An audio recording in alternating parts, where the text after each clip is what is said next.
जिसे क्रांति कहते हैं, उसका अंतिम टप्पा कभी नहीं होता है। उसकी वजह मैं आपको बता दूं कि प्रतिक्रांतिवादी ताकतें हमेशा सक्रिय होती है क्रांतिवादी ताकतों से ज्यादा। प्रतिक्रांतिवादी ताकतों के पास में क्रांतिवादियों से ज्यादा साधन संपादन शक्तियां होती ही है, क्योंकि प्रतिक्रांतिवादी ताकतें निर्माण ही शोषण के लिए होती है, सत्ता करने के लिए होती है, और 24 घंटे वो एडवांस्ड सारी टेक्नोलॉजी का, व्यवस्था का, झूठे तत्वज्ञान का, प्रोपोगंडा का सहारा लेते रहते हैं, और क्रांतिवादी कहीं ना कहीं तत्वों से बंधे हुए होते हैं। इसलिए आप देखते हो कि बाबा साहब ने क्रांति और प्रतिक्रांति में ये दो चेहरों को बिल्कुल बिल्कुल साफ कर दिया है। अब संविधान और वर्तमान का वास्तव क्या है? संविधान और वर्तमान का वास्तव यह है कि राजदंड बाहर आ गया है, और ये मामूली घटना नहीं है। आज इजेड खोब्रागड़े साहब और उनका फाउंडेशन घर घर में संविधान पहुंचा रहा है। आज हम संविधान को आदिवासियों में पहुंचाने के लिए कामयाब हुए हैं। उसका प्रमाण कम होगा, लेकिन पहुंचाने में कामयाब हुए हैं। यानी जितने लोग आरएसएस के फंदे में फंसकर हनुमान भक्त बन रहे हैं, उसी समाज में हमने संविधान भक्त लोगों को भी पैदा किया। ये हमारे संविधान के ऊपर अडिग रहने का, विश्वास रखने का नतीजा है। मुसलमानों में संविधान पर खड़े रहने वाले लोगों का एक मजमा आगे आ गया है।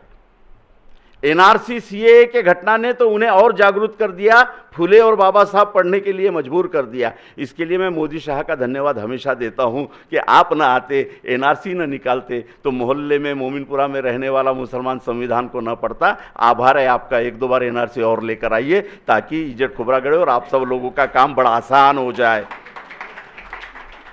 आसाम के लोगों ने नहीं पढ़ा था संविधान, जैसे 32 लाख लोग एनआरसी के रडार पर आ गए, सब लोग खोजने के लिए शुरू हो गए कि बाबा साहब ने नागरिकता दी कब थी। आज हमसे नागरिकता पे सवाल किया जा रहा है, हम तो समझ रहे थे कि रेडीमेड हमें मिल गया। भाजपा के आज संसदीय मंडल में टोटल 360 खासदार है उनके अपने, बाकी जुड़े हुए हैं। इसमें 160 खासदार आरक्षण से चुने गए हैं। और बाबा साहब अंबेडकर जी ने राजनीतिक आरक्षण का निर्माण करते हुए बहुत अच्छा स्टेटमेंट किया था कि नौकरियों का आरक्षण मैं तो केवल इसलिए कर रहा हूं कि पूरा का पूरा प्रशासनिक ढांचा ये मनुवादी नीति पर चल रहा है। पूरा प्रशासनिक ढांचा, उसमें जितनी भी योजनाएं निकलती है उसे पहुंचाने की जिम्मेदारी ये लोग उठा ही नहीं सकते, क्योंकि जो प्रशासकीय ढांचा संविधान के पहले बना हुआ है, महात्मा ज्योतिबा फुले के काल में पहला सर्वेक्षण इस भारत में हुआ है। उसके बाद 1917 में फिलिप्स कमेटी का सर्वेक्षण हुआ है। उस फिलिप्स कमेटी ने बता दिया 1917 में 89% केवल ब्राह्मण जाति का प्रशासन में वर्चस्व है। ये 1917 में डिक्लेयर हो गया। इसका अर्थ ब्रिटिश प्रशासन के जो मुख्य अधिकारी थे उसमें 89% केवल एक जाति का ही आदमी बैठा हुआ था।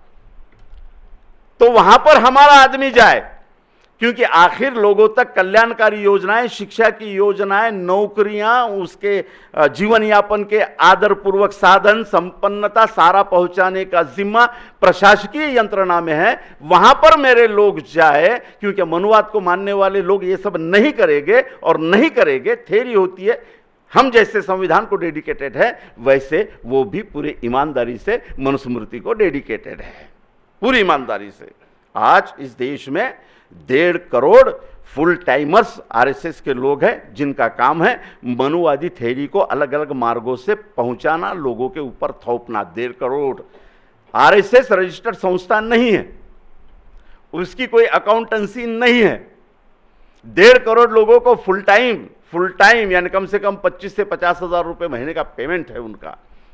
उनके घर का स्वास्थ्य, राशन, सारी बातें वो देख लेते हैं। ये पैसा आपका और मेरा है जो फुकट में ये खा रहे हैं। इनके पास उत्पन्न का तो कोई साधन है नहीं, कोई फैक्ट्री नहीं है उनके पास। केवल झूठ फैलाना, दंगों के लिए पार्श्वभूमि तैयार करना, बहकाना, संविधान के विरोध में जनमानस तैयार करना, यही काम है उनके पास में। फिर 1.5 करोड़ उनके पास में जो फुल टाइमर्स है, उनको जो पैसा मिलता है वो एक बड़ी व्यवस्था का हिस्सा है। क्योंकि मैं हमेशा कहता हूं कि संविधान विरोधी ताकतें जो हैं, उन ताकतों को कम ना आंको, वो बहुत शक्तिशाली हैं। और एक थ्योरी उन्होंने इस तरह से बनाई है कि केवल आरएसएस के कैडर इस देश की सत्ता नहीं संभाल सकते, तो उन्होंने मुसलमानों में, आदिवासियों में, 18 पगड़ जातियों में अपने कैडर्स तैयार कर दिए हैं। मुसलमानों में आरएसएस के कैडर्स तैयार हो गए हैं, आदिवासियों में तैयार हो गए हैं, एससी एनटी वीजे में तैयार हो गए हैं। इसलिए मैंने कहा कि भारत के संसद में जो 360 भाजपा के खासदार हैं, उसमें 160 खासदार अनुसूचित जाति जमाती से चुनकर गए हैं। तो बाबा साहब आंबेडकर ने इस आरक्षण की थ्योरी रखी। महात्मा ज्योतिबा फुले से लेकर छत्रपति शाहू महाराज तक एक आरक्षण की थ्योरी का स्पष्टीकरण है। बाबा साहब आंबेडकर जी ने कहा कि नौकरियों का आरक्षण क्यों दे रहा हूं, क्योंकि वहां पर हमारा आदमी जाकर ये कल्याणकारी योजनाओं से अपने समाज को लाभ पहुंचाए। लेकिन संविधान को अक्षुण्ण रखने के लिए जो संविधान बना पाए हैं, वो भी इतना ताकतवर है कि इस देश में ब्राह्मणवादी, मनुवादी ताकतें टिक नहीं सकती है। इतना ताकतवर है, लेकिन उसे कहां से नाकाम किया जाएगा? तो स्पष्ट रूप से बाबा साहब ने यह कहा था कि जिस दिन मतदान का व्यापार करके, आपको भरमा कर, झूठा धर्मराष्ट्रवाद खड़ा करके, धर्म धर्म में द्वेष पैदा करके इस देश का धर्मांत, पूंजीवादी, विषमतावादी आदमी संसद में जाएगा और संसद को काबिज करेगा, उस दिन संविधान को हौले हौले खत्म करने की प्रोसेस शुरू हो जाएगी। ये खत्म ना हो, चाहे कोई भी सत्ता काबिज कर ले, लेकिन जिस ढांचे को हमने बनाया है, जिन आर्टिकल्स को हमने डाला है, उसके इंप्लीमेंटेशन के लिए कार्यपालिका में आरक्षण के तहत जिन ऊंचे ओहदे पे लोगों को भेजा है, उनके पीछे राजनीतिक शक्ति खड़ी रहे हमेशा। इसके लिए आरक्षित राजनीतिक सीटों का निर्माण किया जा रहा है। इस आरक्षित सीटों से जो चुनकर जाएगा, उसके पास इस देश में विषमता से लड़ने की एक थ्योरी रहेगी ही रहेगी। जो आरक्षण से चुन के जाएगा, उसको पता होगा कि मैं जिस आरक्षित सीट से जा रहा हूं, उस आरक्षण को पाने के लिए हमारे पूर्वजों ने क्या मेहनत की है, हमारे महापुरुषों ने किन व्यवस्था से संघर्ष किया है, किस धार्मिक राष्ट्रवाद से संघर्ष किया है। उस संघर्ष के बाद, बड़ी मेहनत के बाद, जद्दोजहद के बाद, संविधान को नकारने वाली ताकतें मौजूद होने के बाद में भी संविधान में राजनीतिक आरक्षण की व्यवस्था की गई। और बाबा साहब ने तब स्टेटमेंट कहा था कि कोई कितना भी धर्मांध ताकत वाला आदमी सियासत में चले जाए, वो बगैर आरक्षण से गए हुए खासदारों की, विधायकों की सम्मति के बिना एक भी कानून बना नहीं पाएगा। तो देख लीजिए आप ढांचा, बाबा साहब ने आरक्षण में दिए हुए हर विधानसभा से विधायकों को निकाल लीजिए जो आरक्षण से चुनकर आए हैं। संसद में जितने खासदार चुनकर गए हैं, उन खासदारों में से आरक्षण का कोटा आप निकाल कर देखिए, कोई भी कानून उनके सहमति के बिना इस देश का प्रधानमंत्री ही नहीं, कोई नहीं बना सकता। लेकिन 2014 से 2023 तक 122 विधेयक पास हो गए हैं, जिनमें मैक्सिमम विधेयक लगते तो बहुमत में पास किए गए, ऐसा महसूस होता है। लगते तो ऐसा है कि संसद में पास करके लाए गए हैं, लेकिन हर विधायक का गंतव्य ये पूंजीवाद की ओर, मनुवाद की ओर बढ़ते हुए कदमों की निशानदेही है। अभी संगोला बाहर आया है, राजदंड बाहर आया है। आपको पता है, अब जो हमने प्रस्तावना पढ़ी, कांबड़े मैडम ने प्रस्तावना पढ़ी, भारत की पहली संसद में डॉक्टर बाबा साहब आंबेडकर जी ने, पंडित नेहरू, सरदार वल्लभ भाई पटेल, मौलाना अबुल कलाम आज़ाद, राष्ट्रपति राजेंद्र प्रसाद, इनको जो सौंपा था वो इस देश का संविधान था, असली राजदंड था। और इस देश का असली राजदंड संविधान है।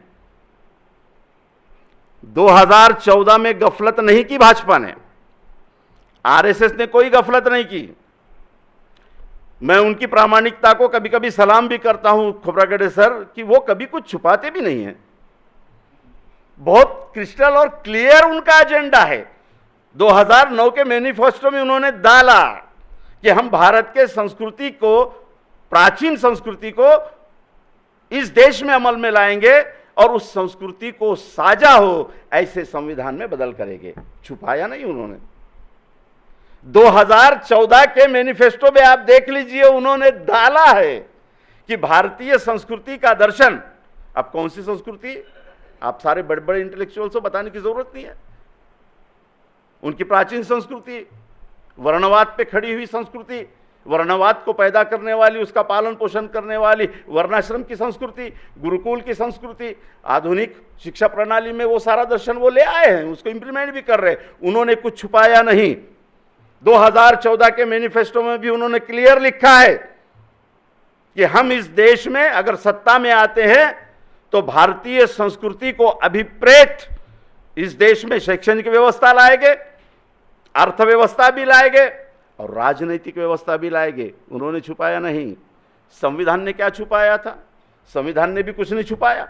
संविधान ने तो इन लोगों के विरोध में क्लियर युद्ध छेड़ दिया। संविधान बिल्कुल क्लियर और क्रिस्टल है। सवाल यह है कि संविधान से लाभ उठाने वाले लोग एक तरफ संविधान से और बाबा साहब की जय करके लाभ उठाते हैं, लेकिन जाते हैं उनके पाले में। इसमें सबसे अगवा अगर कोई होगा तो वो ओबीसी समाज है। इसमें अगर कोई अगवा होगा तो वो ओबीसी समाज है। आज बहुतेरा पट्टा आप झारखंड से ले लीजिए तो उत्तर प्रदेश से ले लीजिए तो हिमाचल, ये पूरे पट्टे में जितने भी आदिवासी बैठे हैं, इनमें मैक्सिमम आदिवासी आज आरएसएस के फंडे में फंस चुके हैं। आज मध्य प्रदेश का बहुतेरा आदिवासी, ये उनका पेड और अनपेड दोनों सिपाही बना बैठा है। तो राजदंड बाहर आया। क्या इतिहास है इसका राजदंड का? संविधान पर ज्यादा बोलूंगा नहीं, क्योंकि संविधान की बहुत किताबें उपलब्ध है, 25 रुपये से लेकर 5000 तक, है ना। तो हर घर में संविधान है। फिर 14 में क्या लिखा है, 12 में क्या लिखा है, 56 में क्या लिखा है, 38 में क्या लिखा है, इसमें मैं ज़्यादा समय नहीं गवाऊंगा, क्योंकि वो सब हम आराम से पढ़ लेते हैं। अभी मेरे स्वागत में भी मुझे संविधान की किताबें मिली। मेरे पास में तकरीबन 25 से 30 संविधान पर अलग अलग दृष्टिकोण से लिखी हुई किताबें हैं। मैं आउटर एक वर्तमान के वास्तव में संविधान कहाँ फंसा हुआ है, मतलब संविधान के नाम से कहाँ हमें भरमाया जा रहा है, वगैरह वगैरह बातों पर अपनी बात रखूंगा और उसे सही प्रमाण के साथ में रखने की कोशिश करूंगा। मेरे साथियों, राजदंड का क्या इतिहास है? इजिप्शियन संस्कृति में सबसे पहले राजदंड देखा गया है। मैं नेट पर सर्च कर रहा था, डॉक्टर इमोलो की किताब मिली मुझे, उसमें उन्होंने राजदंड पर काफी लिखा हुआ है। वो कहते हैं मंत्रों से सिद्ध किया हुआ एक ऐसा राजदंड जो ईश्वर की शक्तियों को राजा में निहित कर देता है, और राजा के पास में जब वो दंड आ जाता है तो सारी प्रशासनिक, न्यायिक सारी शक्तियां राजा में निहित हो जाती है और राजा को कोई चैलेंज नहीं कर सकता। इसलिए राजदंड जब राजा अपने हाथ में लेता है तो एक संस्कृत में श्लोक बोला जाता है, वो इजिप्शियन भाषा में था। उसके बाद में जब वैदिक लोग आए तो उन्होंने संस्कृत में इस मंत्र को डाला। क्या है वो मंत्र? जब ये राजदंड राजा हाथ में लेता है तो 3 बार एक बात कहता है कि मुझे कोई दंड नहीं कर सकता, मुझे कोई दंड नहीं कर सकता और मुझे कोई दंड नहीं कर सकता। और वो राजदंड ग्रहण करके सिंहासन पे बैठ जाता है। खेल इसके बाद शुरू होता है। खेल इसके बाद शुरू होता है। यूं ही राजदंड निकाला नहीं गया। जब बाबरी मस्जिद, राम जन्मभूमि का आंदोलन चल रहा था, उस वक्त में हम, प्रोफेसर बेनूर, डॉक्टर अजीज बहुत तेजी से लिखान कर रहे थे। उस वक्त हमने 1990 में छोटी सी किताब लिखकर ये साबित कर दिया था कि ये चाल भारत के संविधान को और प्रजातंत्र को बहुत अखरने वाली है। अगर इस पर सारे पुरोगामी लोगों ने, कम्युनिस्ट लोगों ने, फुले अंबेडकरवादी आंदोलन के लोगों ने ध्यान नहीं दिया तो ये राम जन्मभूमि का मुद्दा प्रजातंत्र में ऐसी कील होगी कि आप धर्म राष्ट्र के चढ़ाई को रोक नहीं पाओगे। ये 90 के दशक में कहे थे। उस वक्त काशीराम जी का आंदोलन बहुत तेज चल रहा था। नागपुर में जो बसपा का पहला कैडर है, हम लोग उस बसपा के पहले कैडर से, फाउंडर से, मैं काशीराम जी के साथ में 3 से 4 सभाएं कर चुका हूं। पथनाट्य के जरिए हम लोग मंडल आयोग का जागरण किया करते थे। इंसाफ की आंधी नाम की जो पहली पिक्चर काशीराम जी ने बनाई, उसमें दाऊराम रत्नाकर का रोल मैंने किया है, जिसकी 5 लाख सीडीज उस वक्त में निकाली गई थी। उस वक्त में एक स्टेटमेंट से मैं बहुत नाराज हुआ था और मैंने अपनी नाराजगी व्यक्त कर दी थी। कौन सा स्टेटमेंट था? देखिए हम कहां गलत होते हैं, कहां सही होते हैं, आइडियोलॉजिकल स्टेटमेंट कहां देना है और सीधी लड़ाई को कहां राजकीय लड़ाई करके हाथ में लेना है, इस बात का तारतम्य न हो तो उसके नतीजे कैसे भुगतने पड़ते हैं, ये इस बात से इंगित होता है कि 1990-91 के दशक में जब हमने कहा था कि बहुत ताकत से उभर रही है बहुजन समाज पार्टी, सम्माननीय काशीराम जी बाबरी मस्जिद पे स्टैंड लीजिए। क्या स्टैंड लिया? स्टैंड ये था कि वहां ना मंदिर बने, ना वहां मस्जिद बने, वहां संडास बने। ये स्टेटमेंट था। बहुत दुख हुआ था। स्टेटमेंट ये चाहिए था कि भारतीय संविधान के तहत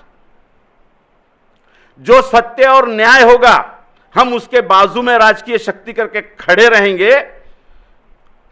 जिस दिन संविधान का निर्माण हुआ उसके 6 दिन पहले बाबा साहब अंबेडकर जी का पुतला आरएसएस ने जलाया था और उसके ही 2 दिन बाद बाबरी मस्जिद में मूर्तियां रखी गई थी, जिसके खिलाफ एफआईआर किसी अरे गहरे ने नहीं, सिर्फ वहां के हेड कांस्टेबल ने दर्ज करवाया था जो नाइट ड्यूटी पर था। उसने खुद कहा था कि ये बाबरी मस्जिद में मूर्तियां इन लोगों ने घुसकर जबरदस्ती रखी गई है। अब आरएसएस के माइंड को पढ़ने में नाकामयाब रहे कि वो क्या प्लान कर रहे हैं, उनका प्लान क्या है। आज किसी माई के लाल में ताकत है राम मंदिर को रोककर दिखाए? आखिर उन्होंने झुका दिया, कांग्रेस को झुकाया, सपा को झुकाया, बसपा को झुकाया, राका को झुकाया।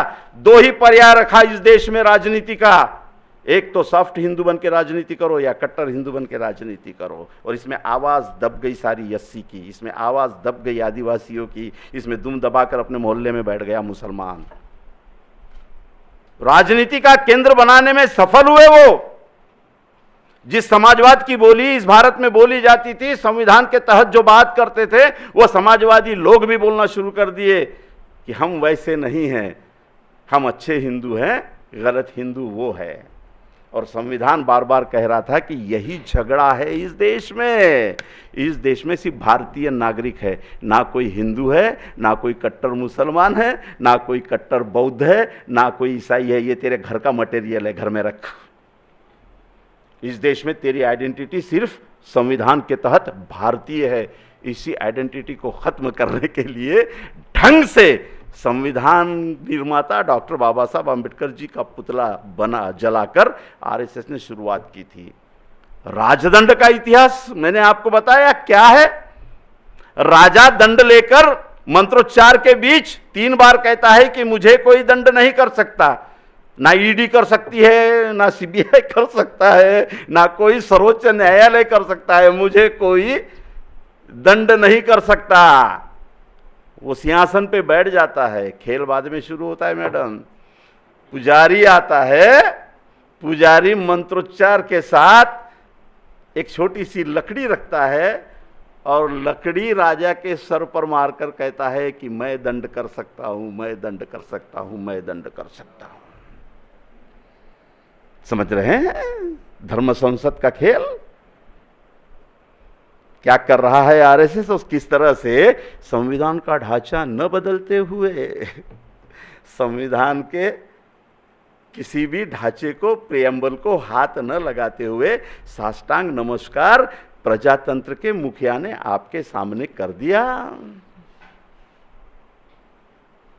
नहीं पढ़ सकता नमाज वहां मियां, नहीं पढ़ सकते आप पंचशील वहां। उस संसद में ये सब नहीं चलेगा। चलेगा तो ब्राह्मण पुजारियों के मंत्रों द्वारा शुद्ध किया हुआ राजदंड, जिसको प्रधानमंत्री साष्टांग नमस्कार करता है। और जिस संसद में बाबा साहब आंबेडकर जी ने संसद के मुखियाओं को जो राष्ट्र ग्रंथ सौंपा था, उसके जगह धर्म दंड राजदंड के रूप में स्थापित हो गया। क्या खतरा है आप समझ लीजिएगा, क्या खतरा बढ़ रहा है इसको आप ढंग से समझ लीजिएगा। इस देश में नए फिलिस्तीन बनने की शुरुआत हो गई है, क्या समझ लीजिएगा। इस देश में एक नए राष्ट्र के निर्माण की प्रक्रिया वे शुरू कर रहे हैं, क्या समझ लीजिएगा। बहुत बड़ा खतरा इस देश के सामने है, संविधान के सामने है। और मजे की बात यह है 18 राज्य भाजपा के पास में नहीं है। बाकी राज्यों में जहां पर है वो 3 राज्य छोड़कर बाकी राज्यों में दूसरों के साथ मिलकर ये सत्ता चला रहे हैं। लेकिन प्रोपेगेंडा और सांस्कृतिक हमला इतना सटीक है कि हमें ऐसा लग रहा है कि देश भाजपा और आरएसएस की विचारधारा ही चला रही है। कर्नाटक में हार के बाद आपने क्या समझा था कि वे खामोश बैठ जाएंगे, वो राजदंड ले आए। आगे आप और कुछ करते हो तो वो ज्ञानवापी मस्जिद में न्यायालय के जरिए शिवलिंग का फव्वारा निकाल लेंगे। लिख लेना आज की तारीख में, 28 तारीख को भाषण दे रहा हूं। इस देश में लोकतंत्र को और संवैधानिक व्यवस्थाओं को डुबाने के लिए जो नियोजनात्मक कार्रवाई वे कर चुके हैं, जो टाइम बॉम्ब्स उन्होंने लगाकर रखे हैं इस देश में, उसकी भी मालूमात हर समाज को होना चाहिए। 111 मस्जिदों की और मुसलमानों के धार्मिक सांस्कृतिक स्थलों की निशानदेही वे कर चुके हैं। और वो कहते हैं कि हमें जैसी जरूरत पड़ेगी वैसे वैसे एक एक पिल्लू हम बाहर निकालेंगे। ये मुसलमानों के खिलाफ चढ़ाई नहीं है। मुसलमान भारत में थोड़ी रहते, भारत में तो शूद्र रहते हैं जो मुसलमान बन गए होंगे। मुसलमान तो अरबस्तान में रहते हैं, इराक में रहते हैं, दुबई में रहते हैं, जहां मोदी जी जाकर बिरयानी नहीं खाए तो भी वेज बिरयानी खाकर आते हैं, वहां मस्जिद में जाकर तारीफ करके आते हैं। शाह जी जाकर वहां पर बड़ी दरगाहों पर चादर भी चढ़ाकर आते हैं। मुसलमान भारत में थोड़ी रहते हैं, भारत में तो शूद्र रहते हैं जो मुसलमान बन गए हैं। भारत में ईसाई थोड़ी रहते हैं, वो तो शूद्र है जो ईसाई बन गए। ईसाई तो अमेरिका में रहते हैं, जो दोस्त होते हैं मोदी जी के, है ना। ईसाई तो ब्रिटेन में होते हैं जो मोदी जी के दोस्त हैं। यहां थोड़ी, यहां तो साले कल के शूद्र बन गए ईसाई। बहुत बड़ा खतरा है। ये सारी बातें संविधान पर जो लोग अड़ी गए उनको समझने की जरूरत है। कैसी लड़ाई है इस देश में। दोबारा सबसे खतरनाक राजदंड किसने निकाला? पुष्यमित्र शुंग ने निकाला है। पुष्यमित्र शुंग जब गादी पर बैठा मगध की, तो मंत्रों से, वेदों के मंत्रों से शुद्ध किया हुआ राजदंड धारण करके मगध के गादी पर बैठा था। मगध के गादी पर कौन सा दंड था? मगध के गादी पर 3 शेरों का अशोक दंड था, जिसे विध्वंस कर दिया गया। अब ढंग से क्रांति और प्रतिक्रांति बाबा साहब की पढ़ेंगे तो आपको समझ में आ जाएगा। आप तो जानकार है सब लोग, आपने पढ़ा भी होगा। तथागत के विचारों से प्रेरित होकर तथागत के मानवतावादी, वर्ण विरहित, जात विरहित समाज व्यवस्था, सांस्कृतिक व्यवस्था को सम्राट अशोक ने अंगीकृत किया, बौद्ध धर्म का स्वीकार किया। और पहली बार बौद्ध धर्म के पास में सैनिक शक्ति आई, राजनीतिक शक्ति आई, आर्थिक तंत्र आया, प्रशासनिक तंत्र आया। विचारों को जब तक राजनीतिक शक्ति नहीं मिलती तब तक विचारों की व्यवस्था निर्माण करने की कोई प्रक्रिया ही शुरू नहीं होती। व्यवस्था विचारों से निर्माण नहीं होती, विचारों से आदमी निर्माण होते हैं। व्यवस्था निर्माण करने के लिए राजनीतिक और सैनिकी शक्ति की निहायत जरूरत होती है। तो जब सम्राट अशोक ने बौद्ध धर्म का स्वीकार किया, राजनीतिक शक्ति आई, और आप देखेंगे कि बौद्ध धर्म की समतावादी संस्कृति कहां से कहां तक पहुंची और कितने विशाल शालाओं का निर्माण हुआ, कितने सांस्कृतिक ठिकानों का निर्माण हुआ। आप सब देखते हैं, संस्कृत को खालसा करके पाली भाषा को राजभाषा बनाया गया। कहां तक? डॉक्टर एडवोकेट परमेश्वर मेनन की किताब का मैं हमेशा अपने भाषणों में रेफरेंस देता हूं, the history of Hindu imperialism net पर मौजूद है। और बाबा साहब के हयात में उसका सेकंड एडिशन लाहौर से निकला था, और बाबा साहब अम्बेडकर ने प्रॉपर रेफरेंस वाली किताब करके उसे तारीफ भी की थी। ये परमेश्वर मेनन जो है वो लाहौर के हाई कोर्ट में बहुत अच्छे प्रैक्टिशनर थे। बाद में उन्होंने बौद्ध धर्म में भंते सामने जो होते हैं वो पद स्वीकार किया और जिंदगी भर वो महाथेरो करके रहे। उनकी किताब ये स्पष्ट रूप से बताती है कि ब्राह्मणवाद के सामने सबसे बड़ा खतरा बौद्ध विचारों से भी ज्यादा बौद्ध धर्म को मिली हुई राजकीय शक्ति थी। और ब्राह्मणवाद जानता था कि राजकीय शक्ति जब तक हमारे पास में है हम जीवित हैं, और जिस दिन राजकीय शक्ति हमारे हाथ से चली गई हम मृत है। क्योंकि एक कोटेशन बाबा साहब का क्रांति और प्रतिक्रांति में है कि अशोक के काल में ब्राह्मण भी उतने ही सर्वसाधारण नागरिक थे जितने अन्य थे, उन्हें भी उतना ही अधिकार था जितना ब्राह्मणों को था। यानी मनुस्मृति के आधार पर ब्राह्मणों ने करोड़ों लोगों को अछूत बनाया, लेकिन बौद्ध धर्म ने उन्हें अछूत नहीं बनाया, उन्हें बराबरी का नागरिक ही समझा। लेकिन जिनके जीन्स में, जिनके ब्लड में श्रेष्ठतावाद घुसा हुआ हो, वे किसी भी समता को नहीं मानते, वे अपने आप को श्रेष्ठ ही मानते हैं। और इस श्रेष्ठता के लिए जितना भी संहारक रूप सामने लाना पड़े वे लाते हैं। आखिरी सम्राट बृहदत्त को पुष्यमित्र शुंग ने मारा और मगध की गादी हस्तगत की, 96,000 विहारों को जला दिया। रिकॉर्डेड है, 96,000 विहारों को जला दिया, और जो बड़े विहार जला नहीं सका उसे ब्राह्मणी मंदिरों में परिवर्तित कर दिया। लेकिन यह हुआ कैसे? केवल विरोधी पक्ष वालों ने राजदंड के लिए जो कुछ नाटक हुआ उसका निषेध किया है, बहिष्कार किया है, लेकिन पहल अभी हुई नहीं है। वो राजदंड स्थापित हो गया है। इतना तो हुआ, संविधान को लेकर जो मूवमेंट इस देश में चली उसमें इतना तो हुआ कि विरोधी पक्ष 18 विरोधी पक्षों ने इसका बहिष्कार किया, और वो इस प्रक्रिया में नहीं गए। इतना तो इस प्रजातंत्र में संविधान ने माइंड सेटअप किया कि ऐसी कृतियों का विरोध किया जाए। यह हमारी बड़ी उपलब्धता है, बड़ी उपलब्धता है।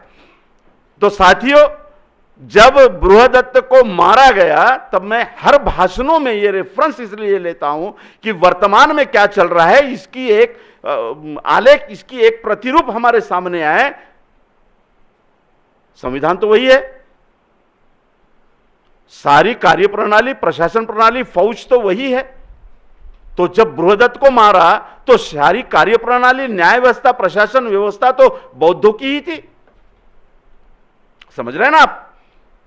सारी प्रणाली, आज भी सारी संसद लोगों से चुने हुए लोगों की है, आज भी सारी विधायिका लोगों से चुने हुए लोगों की है। हम प्रजातंत्र में ही जी रहे हैं, लेकिन राजदंड बाहर निकल गया।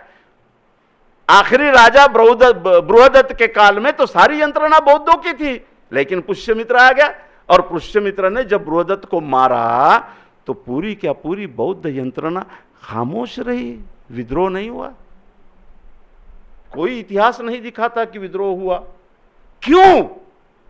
यही तो वर्तमान की समस्या है कि क्यों भाई, सम्राट बौद्ध, तत्वज्ञान बौद्ध, मिलिट्री बौद्ध, सारे के सारे ऑफिसर्स बौद्ध, एक पुष्यमित्र शुंग वंश का ब्राह्मण बृहदत्त को मार देता है, विद्रोह की कोई साक्ष्य इतिहास नहीं देता।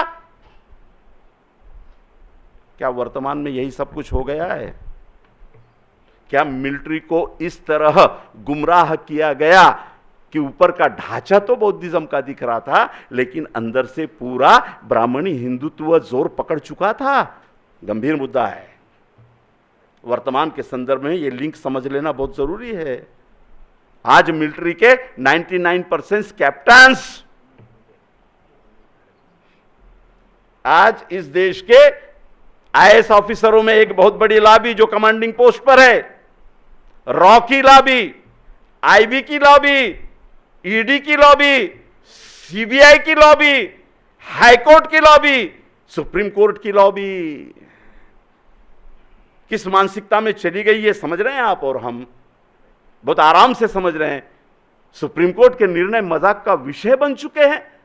बाबरी मस्जिद का निर्णय आपने पढ़ा, 5 मेन फाइंडिंग्स है। सुप्रीम कोर्ट पहला जज राज्यपाल बन गया, दूसरा सांसद बन गया, तीसरा राज्यपाल बन गया, चौथा एक बहुत बड़े अंडरटेकिंग गवर्नमेंट का चेयरमैन बन गया, पांचवा अभी इंतजार में किस राज्य का मुझे राज्यपाल देते हैं। इन 5 लोगों ने निर्णय दिया था। 5 फाइंडिंग्स है। कौन सी? वहां पर राम मंदिर था ही नहीं, सुप्रीम कोर्ट का फाइंडिंग, वेरी गुड। दूसरा, मंदिर गिराकर मस्जिद बनाई गई, इसका कोई सबूत नहीं मिलता। तीसरा, राम जन्म वहां पर मूर्तियां रखी गई, एक आपराधिक कृत्य था। चौथा, जो बाबरी मस्जिद गिराई गई वो संविधान और कानून के विरोध में था। और 5वां फाइंडिंग, लेकिन देश में शांतता और आगे आने वाले सारे कशमकश को देखते हुए सुप्रीम कोर्ट के जज ये निर्णय देते हैं कि ये 5 एकड़ कहीं मुसलमानों को अलग दे दे और ये पूरा का पूरा हिंदुओं को दे दे ताकि झगड़ा खत्म हो। सुप्रीम कोर्ट इंटरनेशनल लेवल पर इसकी चीरफाड़ हुई और उसमें भी कभी भी कल्पना नहीं की होगी संविधान निर्माताओं ने ऐसा एक कलम डाल दिया, बहुत ही क्रूर कलम। कौन सा? इसके खिलाफ कोई अपील किसी कोर्ट में नहीं की जा सकती। शिंदे वाईट आहेत पण चालून घ्या, कारण पर्याय नाही। काय निर्णय आहे कोर्टाचा? शिंदे सरकार जो बैठी वो पूरी अवैध है। उनका सरकार का गठन करना अवैध है, सब अवैध है। लेकिन उद्धव साहब ने राजीनामा दे दिया, इसलिए हम कुछ नहीं कर सकते। फ्लोर टेस्ट करना था, हमने तब भी पोस्ट डाली वीडियो बनाकर। फ्लोर टेस्ट करते तो हारना तो निश्चित था, उद्धव जी हार जाते तो यही सुप्रीम कोर्ट कहता फ्लोर पर तो हार गए, वो तो संवैधानिक हार है, हम क्या कर सकते हैं, जाओ अपने घर। क्यों हो रहा है ये सब? ये एक मैनिपुलेटेड खेल पूरे भारत में चल रहा है। ये संविधान को परे धकेलकर मनमानी डिसीजंस और मनमानी एक टारगेट के तरफ जाने के लिए रास्ते बनाए जा रहे हैं। संविधान ने ऐसी कल्पना कभी नहीं की थी। बाबा साहब ने सुप्रीम कोर्ट के बारे में कहा था कि इस देश के अन्यायग्रस्त समाज, तबका या किसी भी इकाई को संविधान प्रदत्त न्याय के लिए आखिरी स्टेशन कोई होगा तो वो सुप्रीम कोर्ट है। और सुप्रीम कोर्ट की यह हालत बना दी है। पुष्यमित्र शुंग ने बृहदत्त को मारा, गादी हाथ में ली, मगध की गादी, और पहला संस्कृत में राजदंड हाथ में लेने के बाद में मोटा फंक्शन झालेला है, बहुत बड़ा फंक्शन हुआ है। पुष्यमित्र का जो राज्यारोहण हुआ है उसको देख लेना। वैदिक पद्धति से यज्ञ किए गए और यज्ञ करके उसने राजदंड अपने हाथ में लिया और पहला संस्कृत का श्लोक बोला, यौम श्रमण शिरो देहति तस्या ही शतशः दीनार दास्यामि। जो मुझे एक बौद्ध का या श्रामणेर का सर काट के लाके देगा उसको 100 सोने की मुद्राएं दूंगा। राजदंड ग्रहित करने के बाद में ये आदेश है।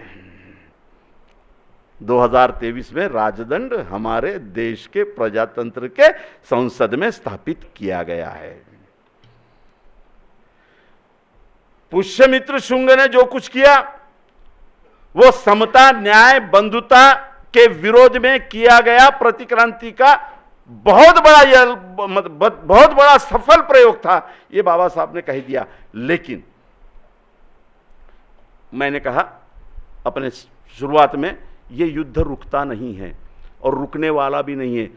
तो क्या हमने हथियार डाल दिए? तो क्या पुष्यमित्र शुंग ने फिर से नई आवृत्ति मनुस्मृति की लाई? तो क्या हम खामोश बैठे? नहीं, हमारे गले में हंडी आई हुई, हमारे कमर में झाड़ू आई, जो लोग नहीं झुके उनको शूद्र कह के गांव के बाहर निकाल दिया, सारी बातें छीन ली गई, लेकिन युद्ध निरंतर चलता रहा। अब एक बात महत्वपूर्ण मैं आपको बताने जा रहा हूं कि संविधान का विरोध आरएसएस या हिंदुत्ववादी ताकतें इतनी तेजी से क्यों करती है। एक ही बात है, इस देश में कभी भी स्वदेशी राजनीतिक तंत्र नहीं था। पहली बार स्वदेशी राजनीतिक तंत्र सम्राट अशोक के काल में ही स्थापित हुआ। उसके पहले जो स्थापित हुआ था वो विदेशी राजनीतिक तंत्र है जो शोषण के ऊपर आधारित है। इस देश में जितने भी लोग आए, मुगल आए, तुर्क आए, पठान आए, हून आए, सबके पास में उनका विदेशी राजनीतिक तंत्र था। पुष्यमित्र के बाद में इस देश में देशी राजतंत्र रहा ही नहीं है, विदेशी राजतंत्र रहा है। देशी राजतंत्र के नाम पर आर्यों ने बनाया हुआ मनुस्मृति पर आधारित राजतंत्र रहा है, जिसमें इस देश के 90% लोगों को शस्त्र विहीन, संपत्ति विहीन, राजकारण से बाहर, धर्म कारण से बाहर कर दिया गया। तब से लेकर संविधान की निर्मित तक इस देश का 90% ये जो समाज है जो बाहर कर दिया गया था वो राजतंत्र का हिस्सा नहीं था। बाबर आया, कितने लोगों को लेकर आया? 300 लोगों को लेकर आया, सम्राट हो गया इस देश का। खिलजी आया, कितने लोगों को लेकर आया? आपको लग रहा होगा खिलजी आया तो बहुत बड़ी फौज लेकर आया होगा, कुछ नहीं, 3-3.5 हजार की फौज थी खिलजी के पास। ब्रिटिश आए तो आपको क्या लग रहा है बहुत बड़ी फौज लेकर आए? नहीं। मुगल आए तो बहुत बड़ी फौज लेकर आए? नहीं। उनके पास में अपना विदेशी तंत्र था राजनीति का। उस विदेशी तंत्र में कभी उन्होंने यहां के दबे कुचले लोगों को हिस्सेदार बनाया, वे राजा बन गए। कभी ब्राह्मणवाद के विदेशी राजतंत्र से हाथ मिलाया, वे सत्ता में आ गए। पहली बार देशी राजतंत्र की शुरुआत इस देश में ब्रिटिशों के आने के बाद, महात्मा ज्योतिबा फुले के क्रांति के बाद शुरू होती है। देशीय राजतंत्र की शुरुआत महात्मा ज्योतिबा फुले के क्रांति से होती है।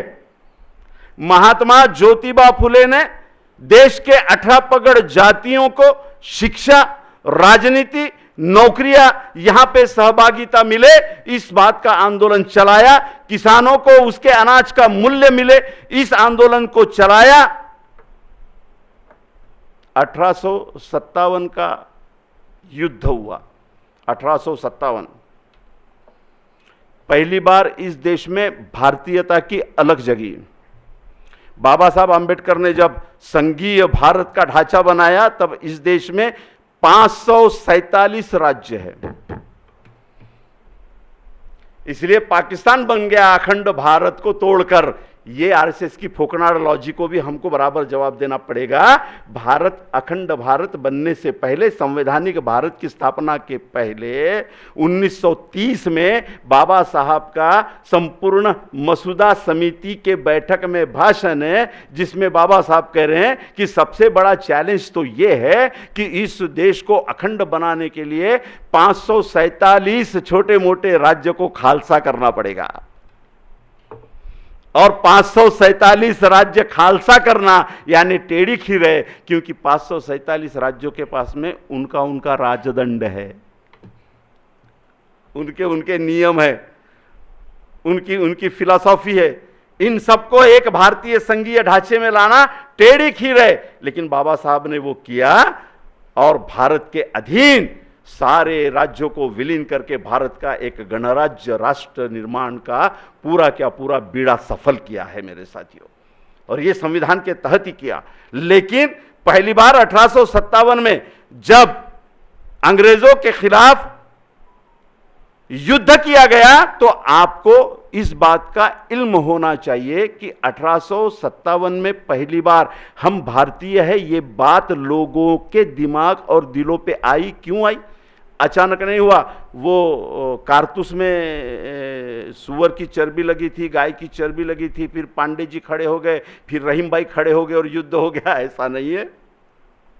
1857 तक पिछले 4 सालों में, 1857 से पहले 4 सालों में 40 बड़े युद्ध, 40 बड़े उठाव ब्रिटिश शासन के खिलाफ हो गए थे। उसकी वजह थी ब्रिटिशों ने जिस अर्थनीति को अमल में लाया था, उसके बिलोचिए, उसके मीडिएटर भारत का वैश्य वर्ग और अपर कास्ट हिंदू वर्ग था, जो भारत के जाति, जनजाति और 18 पगड़ जातियों के व्यवसाय को खालसा कर उनको लेबर बना रहा था।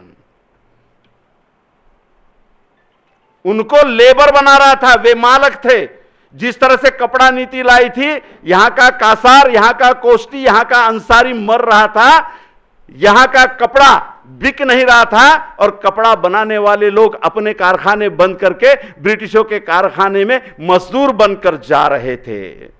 किसानों का आंदोलन, फकीरों का आंदोलन, सन्यासियों का आंदोलन, संपत्ति के लिए जंगल एक्वायर किए जा रहे थे, जैसे समृद्धि मार्ग के लिए किया गया, जैसे पुल बनाने, ओवरफ्लाई बनाने के लिए किया गया। इस देश का 41% जंगल साफ हो गया। ये महामार्गों के और पुल के चक्कर में 41% जंगल इस देश का खत्म हो गया। पार्टियों को बहुत पैसा मिला, 5 स्टार उनके ऑफिसेज बन गए, लेकिन गांव का विभाजन हो गया। रहदारी से जो ग्रामीण क्षेत्र की अर्थनीति चल रही थी वो खत्म हो गई। पान ठेले, चाय टपरी वाले गांव के वो जो किनारे पे बैठे हुए दुकानदार हैं, ये सारी इकोनॉमी खत्म हो गई। क्यों हिंदू समाज का पिछड़ा समाज विमनस्क अवस्था में पहुंचा है, और विमनस्क अवस्था में पहुंचे हुए इस समाज को हम लोग संविधान की तरफ मोड़ने के लिए ज्यादा साधन नहीं होने से नाकामयाब हो रहे हैं। इस विमनस्क अवस्था को धर्मांधता में डुबाने के लिए उनके पास में साधन ज्यादा होने से वे कामयाब हो रहे हैं। जो आदमी आर्थिक और सामाजिक दबाव में रहता है, उसे धर्मांधता की तरफ ले जाना बहुत आसान होता है। 1857 में यही स्थिति थी। फिर 1857 का नेता किसे बनाया गया? नेता बहादुर शाह जफर को बनाया गया। किसने बनाया? 63 रियासती इकट्ठा आकर ब्रिटिशों के खिलाफ उठाव करते हैं, 63, और 63 में लगभग 40 रियासतें हिंदुओं की है, हिंदू राजा है। हिंदू राजा 40 हैं और बचे हुए 23 जो है वो मुसलमान हैं। लेकिन नेता किसे बनाते हैं? बहादुर शाह जफर को बनाते हैं, क्योंकि बहादुर शाह ये हिंदुस्तान का राजा घोषित होता है, मुसलमान करके नहीं, और हिंदू राजा जो शामिल होते वो हिंदू करके नहीं। एक विदेशी ताकत ब्रिटिश हमारे देश में बैठी हुई है, उसे हकालना जरूरी है। ये बात दिलो दिमाग पर पहुंचाने के लिए इस देश में बहुत बड़ी क्रांति चली है। आदिवासियों में जागृति चली है, मुसलमानों में जागृति चली है, हिंदू समाज के जाति जमाती में जागृति चली है, और 1857 का बंड हुआ है। अब 1857 के बंड के वक्त महात्मा ज्योतिबा फुले जिंदा है।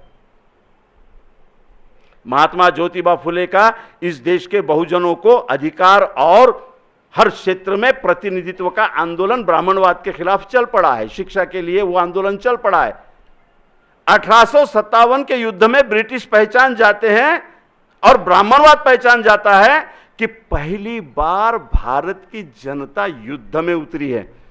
ध्यान में लेना, इस लिंक को जरा ध्यान में लेना कि 1857 में पहली बार भारत के जन समूह ने एक युद्ध में, जिसको हम राजनीतिक युद्ध कहते हैं, उसमें पदार्पण किया है। और ब्राह्मणवादी ताकतें चौंक जाती है कि ये तो खतरा है, ये तो बहुत खतरा है। हम जिस आइडियोलॉजी पर चल रहे हैं उस आइडियोलॉजी को तो ये खतरा है। तो क्या हुआ? 1857 के बाद एक बड़ी कादंबरी इस देश में आती है जिसका नाम है आनंद मठ। कौन लाता है वो? बंकिम चंद्र चटर्जी। कितने साल के बाद में लाता है? इधर 1857 का युद्ध खत्म होता है और 8 साल के भीतर ये कादंबरी आती है।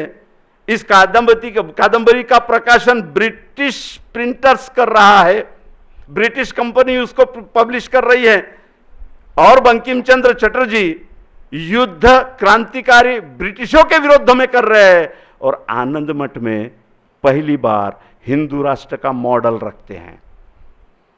ये समझ लीजिएगा, संविधान पर आने से पहले ये पार्श्वभूमि जानना बहुत जरूरी है।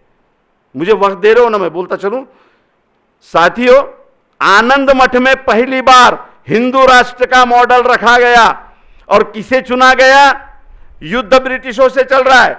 आनंद मठ में 100 साल पहले, 50 साल पहले एक नवाब का राज था बंगाल में, उसको मॉडल बनाते हैं बंकिम चंद्र और कहते हैं कि ये जो मुसलमान राजा है ये हिंदुओं पे अत्याचार कर रहा है, इसलिए इस मुसलमान राजा के खिलाफ, उसकी इस्लामिक संस्कृति के खिलाफ सन्यासी लोग बंड कर रहे हैं, ये कादंबरी में बताता है। और ये बंड करने वाले हिंदू राष्ट्र का जयगान करते हैं, मुसलमानों का संहार करते हैं, मुसलमानों की बस्तियों को जलाते हैं। आप पढ़ लीजिए कादंबरी। और जब मुसलमान पूरी तरह नस्त नाबूद हो जाते हैं तो उनके बस्ती में एक ऐसा राख का ढिगार बनाकर उस पर भगवा ध्वज लगाते हैं और हिंदू राष्ट्र की घोषणा करते हैं। यह है बंकिम चंद्र के चटर्जी के आनंद मठ की थीम। लड़ाई किसके विरोध में चल रही है? ब्रिटिशों के विरोध में। लेकिन यह आनंद मठ लिखने वाला बंकिम चंद्र चटर्जी युद्ध दिखा रहा है मुसलमानों का हिंदुओं के विरोध में, हिंदुओं का इस्लाम के विरोध में। और आश्चर्य होगा आपको, अभी कल परसों 6 दिन पहले आप साहब को पता होगा 124 उपसचिव और उस दर्जे के लेटरल एंट्री से भर्ती हो गए लोग।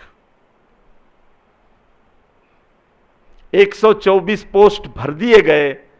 कोई यूपीएससी की एग्जाम नहीं, मेरिट किसने ठहराया? इन्होंने ही अनुभव के आधार पर और मेरिट के आधार पर अपॉइंटमेंट्स दे दिए गए। और 124 में एससी नहीं है, एनटी नहीं है। अब मुसलमानों का तो नाम भी मतलब, वो तो है ही नहीं। भाजपा के पूरे खासदारों में एक भी मुसलमान नहीं है, वो अलग ही फंडा है। ठीक है, 124 में पूरे सवर्ण है, ओबीसी भी नहीं, 2 है सिर्फ। अब दो भी ओबीसी कैसे आप समझ सकते हो? वो राजदंड को उन्होंने साफ करके लाया था, चमका के। पॉलिश कमी झालं म्हणे, आना आम्ही अजून पॉलिश लावून। ये 124 हो गए। आपको आश्चर्य होगा, इस देश में पहली लेटरल एंट्री बंकिम चंद्र चटर्जी की है। चटर्जी ने कोई भी एग्जाम जज का नहीं दिया, कोई भी एग्जाम पास नहीं किया। बंकिम चंद्र चटर्जी के आनंद मठ आते ही ब्रिटिशों ने डेप्यूटी जज करके इसको डायरेक्ट अपॉइंटमेंट दिया। ये पहली लेटर एंट्री है इस भारत में। और उसके बाद आनंद मठ की सफलता देखते हुए डायरेक्ट सेशन जज का प्रमोशन दिया विदाउट एग्जामिनेशन। क्योंकि हिंदू मुस्लिम ध्रुवीकरण को वो जिस तरह से बैठक चाह रहे थे, वो बैठक आनंद मठ में बंकिम चंद्र ने दे दी। और वहां से हिंदू और मुसलमान 2 कौमों का झगड़ा, जो कभी भी इतिहास में पहले नहीं मिलता, वो शुरू हो गया। आपको आश्चर्य लगेगा कि आखिरी चैप्टर जहां पे क्लोज होता है, वहां पर एक छोटा सा पैराग्राफ जोड़ा है आनंद मठ में बंकिम चंद्र ने। क्या जोड़ा है? बड़ा मजेदार किस्सा है ये। वो ये जोड़ा है कि सारे सैनिक हिंदू राष्ट्र के खड़े हैं, सारे सन्यासी खड़े हैं और अपने नेता को सवाल कर रहे हैं कि हमने मुक्त कर दिया मुसलमानों से हमारे हिंदू राष्ट्र को, अब ब्रिटिशों से लड़ाई है, इन्हें भी भगाना होगा, बताइए क्या करें। तो वो जो सन्यासियों का नेता है, वो अचानक हाथ उठाकर कोई मंत्र पढ़ता है तो ऊपर से एक देवदूत उतरता है और इन सैनिकों को कहता है कि नहीं, हमारा युद्ध केवल और केवल मुसलमानों के विरोध में था। जो ब्रिटिश आए हैं वो भगवान के भेजे हुए प्रतिनिधि है, इसलिए उनके खिलाफ युद्ध नहीं, उन्हें सहकार्य करना हमारा परम कर्तव्य है। आनंद मठ एंड होता है यहां पे। और इसी आनंद मठ की सुधारित आवृत्ति कहां आई? आनंद मठ में एक ही शत्रु है, कौन? मुसलमान। 1927 में वीदा सावरकर 6 सुनहरी पाने लाते हैं और 6 सुनहरी पन्ने में वो और पुरस्कृत और आधुनिक पद्धति से हिंदू राष्ट्र की ये रखते हैं, नींव रखते हैं, लेकिन इसमें शत्रु का दायरा बढ़ा देते हैं। आनंद मठ में केवल मुसलमान हैं, 6 सुनहरी पन्ने में हिंदू राष्ट्र के 3 दुश्मन हैं, मुसलमान, ईसाई और खोबरागढ़े। यानी बौद्ध लिखा हुआ है, उसमें पढ़िए 6 सुनहरी पन्ने, 6 सुनहरी पन्ने पढ़िए। ये सारा चल रहा है, ये सारा चल रहा है। महात्मा ज्योतिबा फुले के बाद में इस देश में संविधान प्रदत्त तत्वों पर चलने वाले छत्रपति शाहू महाराज का काल आता है, क्योंकि महात्मा ज्योतिबा फुले को गुरु स्थान पर छत्रपति शाहू महाराज भी मानते थे। और 1920 में सत्यशोधक समाज की पहली स्थापना कोल्हापुर में छत्रपति शाहू महाराज ने की। और आपको ताज्जुब लगेगा कि इस पूरे भारत देश में गोलवलकर का पुतला पहली बार किसी ने जलाया होगा तो वो कोल्हापुर में सत्यशोधक मंडल के लोगों ने जलाया, जो छत्रपति शाहू महाराज के आशीर्वाद से खड़े हुए थे। और पहली बार इस देश में एक राजनीतिक युद्ध भी छिड़ता है, ब्राह्मण विरुद्ध अब्राह्मण नेता राजनीति में। और पहली बार शाहू महाराज अब्राह्मणी नेताओं को जमा करके कहते हैं कि इस देश में अगर बहुजनों को न्याय देना होगा तो राजनीति के सत्ता में अब्राह्मणी लोगों को जाना जरूरी है। और पहली बार अब्राह्मणी राजनीतिक व्यवस्था के लिए एक बहुत बड़ा संगठन शाहू महाराज कोल्हापुर में खड़ा करते हैं। और ब्राह्मणी नेतृत्व वर्सेस अब्राह्मणी नेतृत्व, ये राजनीतिक युद्ध शुरू हो जाता है। इस पार्श्वभूमि में बाबा साहब अंबेडकर जी का पदार्पण होता है। अब इतना बड़ा कैनवास आप देख लीजिए कि पुष्यमित्र का राजदंड लाना, बौद्ध संस्कृति को खत्म कर देना, उसके बीच में 600 साल तक 700 साल तक इस देश में ब्राह्मणवाद को कोई चैलेंज नहीं होना, इन 700 सालों के बीच मुसलमानों का इस देश में आना, समता पर आधारित उन्होंने एक संस्कृति लाई। इस देश के कुंभी माली तेली महार मांग, उस समता के संस्कृति को हाथ में लेते हुए मुसलमान बने। क्रिश्चियनों ने एक समता की संस्कृति लाई, शिक्षा के द्वार खोले, कुंभी तेली महार मांग चमार, ये सारे मुसलमान बने। महात्मा ज्योतिबा फुले ने अखंड लिख लिया कि मोहम्मद झाला दहा मर्द खरा, त्यागीले संसारा सत्यासाठी, खोटा धर्म सोडा सांगे जगताला, जन्म घालविला ईशापाई, आर्य धर्म भंड इस्लामे फोडिले, ताटात घेतले भेद नाही, कुणबी माळी तेली महार मांग चांबाराशी, गणी भाऊ छातीशी लाविती, मस्जिदीत नेती समता लाविती, म्हणून इस्लाम नावे बोंब मारती आर्य भट्ट ब्राह्मण। क्रिश्चियनों के बारे में पहली बार महात्मा ज्योतिबा फुले ने लिखा की ब्राह्मण क्रिश्चियनांच्या विरोधात याच्यासाठी ओरड करतात की काहीही का असो ना, पण ख्रिश्चनांनी अस्पृश्य लोकांसाठी 18 पगड जातींसाठी शिक्षणाची दारं उघडली, म्हणून शत्रू म्हणून ख्रिश्चनांना हे ब्राह्मण पाहतात। लेकिन कैसा है ब्राह्मणवाद का जाल कि आज चर्चों पे हमले हो रहे, उनके संस्थानों पे हमले हो रहे हैं, लेकिन ब्राह्मणों की पहली पीढ़ी जितनी भी बैरिस्टर बनी, एक भी गुरुकुल में नहीं सीखा। सारे के सारे रानडे से लेकर तो लोकमान्य तिलक तक, राजा राम मोहन राय से लेकर तो इधर में कुरुंदवाड़ तक, सारे के सारे लोग क्रिश्चियनों के मिशनरी में पढ़कर ही बैरिस्टर बने हैं। और आज जिन मदरसों पे ये हमले कर रहे हैं, आपको आश्चर्य लगेगा, राम मोहन राय से लेके महात्मा गांधी तक सारे के सारे मदरसे में पढ़कर अव्वल नंबर के इंटेलेक्चुअल बने।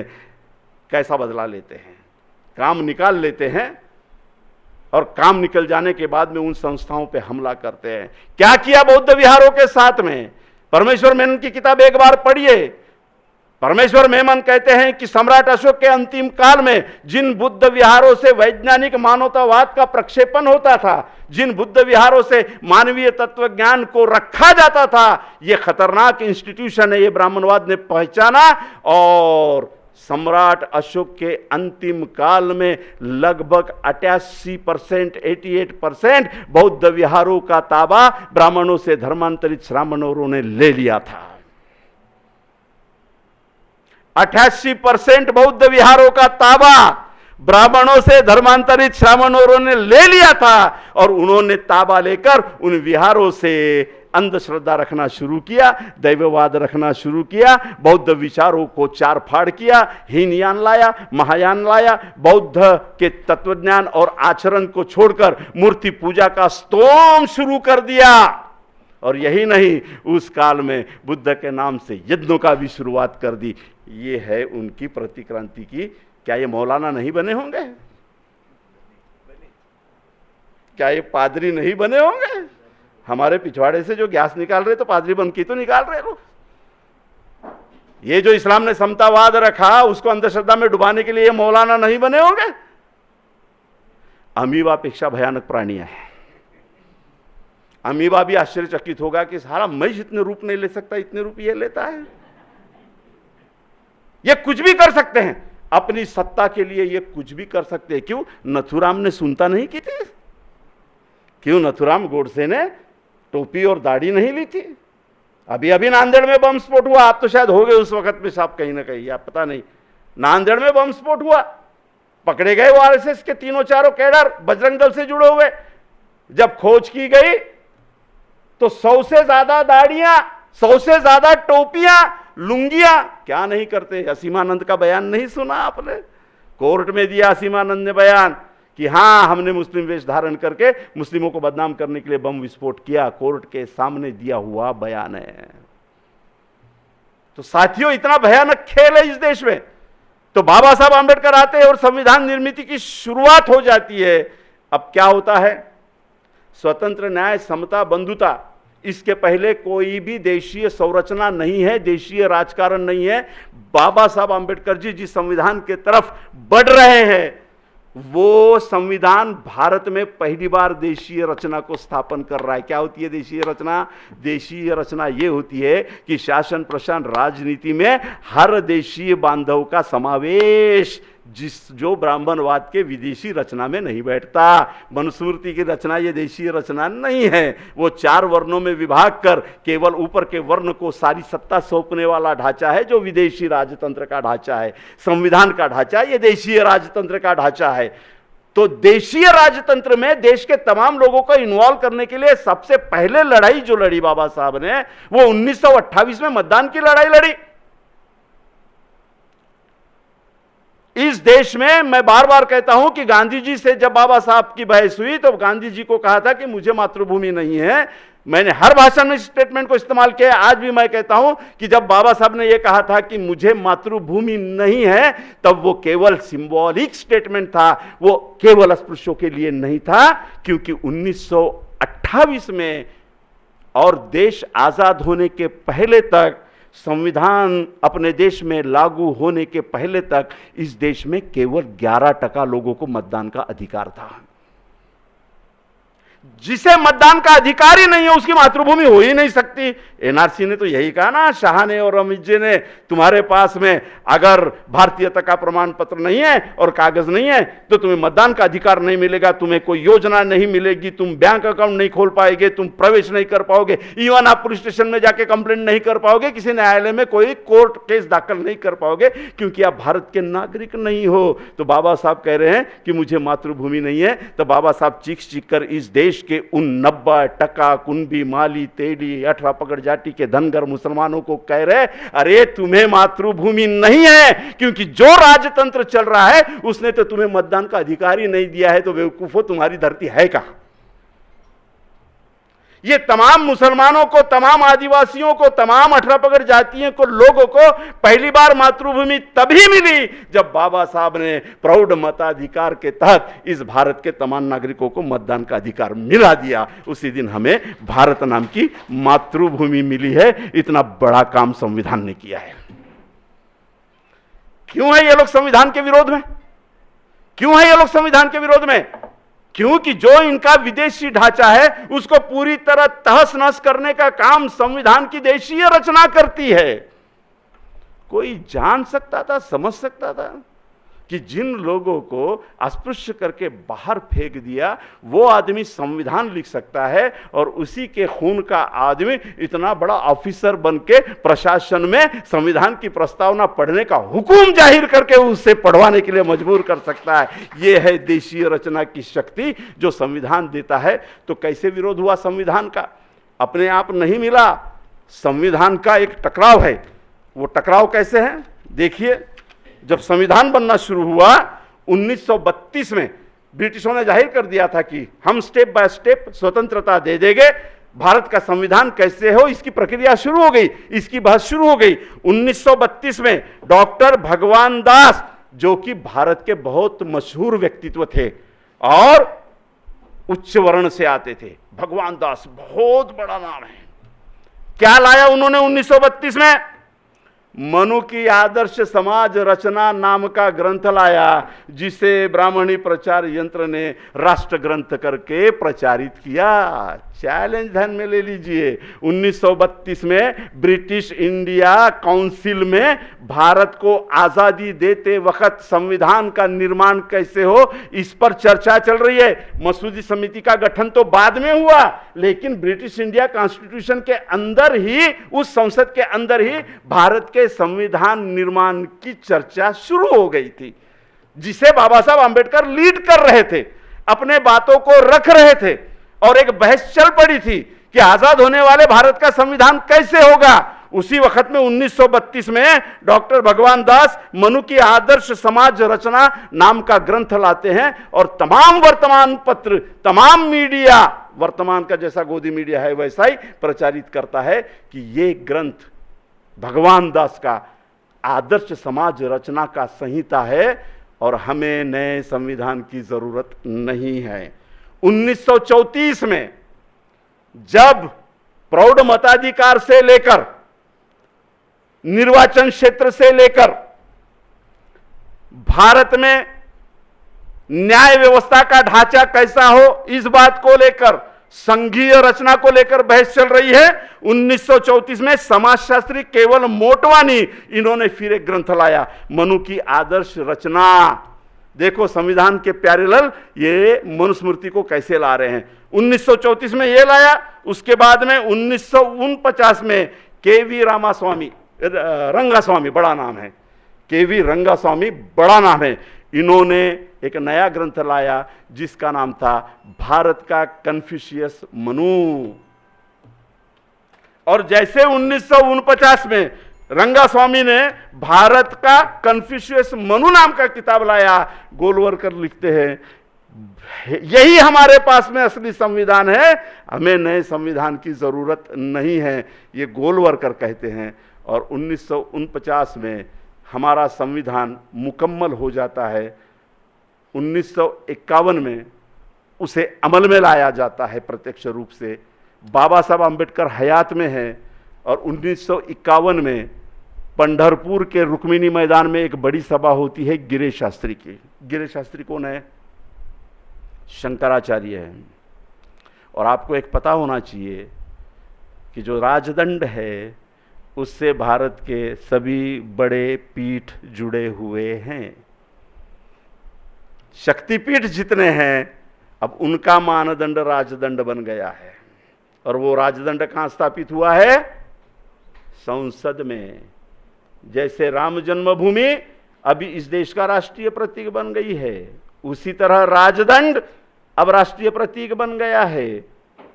कैसे विरोध करोगे, क्या करोगे, चिंता का विषय है। तो 1951 में बाबा साहब आंबेडकर हयात में है, रंगास्वामी की 25,000 की सभा हो रही है और रंगास्वामी गिरीश शास्त्री शुरुआत कर रहे हैं अपने भाषण की। गिरीश शास्त्री अपने प्रवचन की शुरुआत कर रहे हैं और यूं कर रहे हैं कि हमने सुना है भारत में एक नया संविधान आया है, हमने सुना है, जबकि लागू हो गया है। तो अभी गिरीश शास्त्री रुक्मिणी मैदान में कह रहे हैं कि हमने सुना है भारत में एक नया संविधान आया है, लेकिन हमें यह संविधान मंजूर नहीं है। क्यों? क्योंकि इसे एक शूद्र ने लिखा है। भरे मैदान में अभी बागेश्वर कह रहा है, क्या कह रहा है?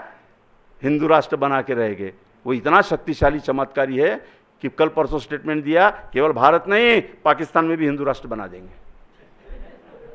हमने कहा कि जरा एम्पलीफायर बढ़ाओ चमत्कार का, अफगानिस्तान का को छोड़ना, इराक का को छोड़ना, ऐट सारे को सभी को बना देना और वहां पे आश्रम बना के अपने रामबाल पाल और आसाराम सब वहां पे पैदा करो। ये बड़ा खतरनाक खेल चल रहा है। 51 में कह रहे, चैलेंज देखो संविधान को, 51 में हकीकत में चैलेंज बाबा साहब हैं, भारत की सरकार बैठ गई है, पहली केंद्रीय सरकार, और ये गिरीश शास्त्री कह रहा है कि हमें ये मंजूर नहीं है। पत्रकार ने पूछा कि क्यों मंजूर नहीं है, आपने भाषण में बोला इसलिए कि वो शूद्र ने लिखा है। तो पत्रकार कहता है कि आप बाबा साहब आंबेडकर जी को मिले हो, कभी देखे हो? तो कहते हैं कि नहीं मिला और ज़रूरत भी नहीं है। तो पत्रकार कहता है कि आप जानते हो दुनिया के चंद इंटेलेक्चुअल में बाबा साहब सबसे ऊंची इंटेलेक्चुअलिटी पर हैं।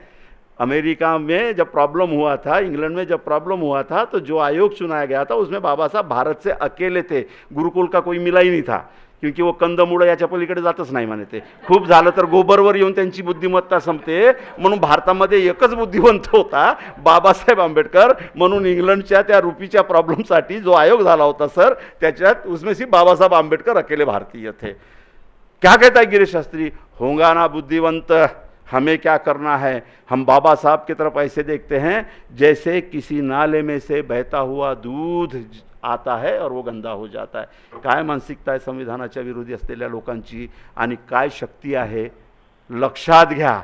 1922 में पोद्दार नाम का शख्स पैदा होता है, हनुमान प्रसाद पोद्दार। कौन है ये? इस देश में जितने भी पूंजीवादी बैठे हैं, चाहे बिड़ला हो, अरे हो एक मैं भूल गया, आज कितना अच्छा फोटो था पता है, पूरे का पूरे मंत्रोच्चार वाले निर्वाचित सरकार के प्रतिनिधि, आज निर्वासित होते थे, अब मोदी जी ने निर्वाचित सरकार के प्रतिनिधि बनाया। क्या चित्र है इस भारत में, दंड लेके हमारे मोदी जी चल रहे हैं और पीछे में लोकसभा का अध्यक्ष ओम बिड़ला चल रहा है।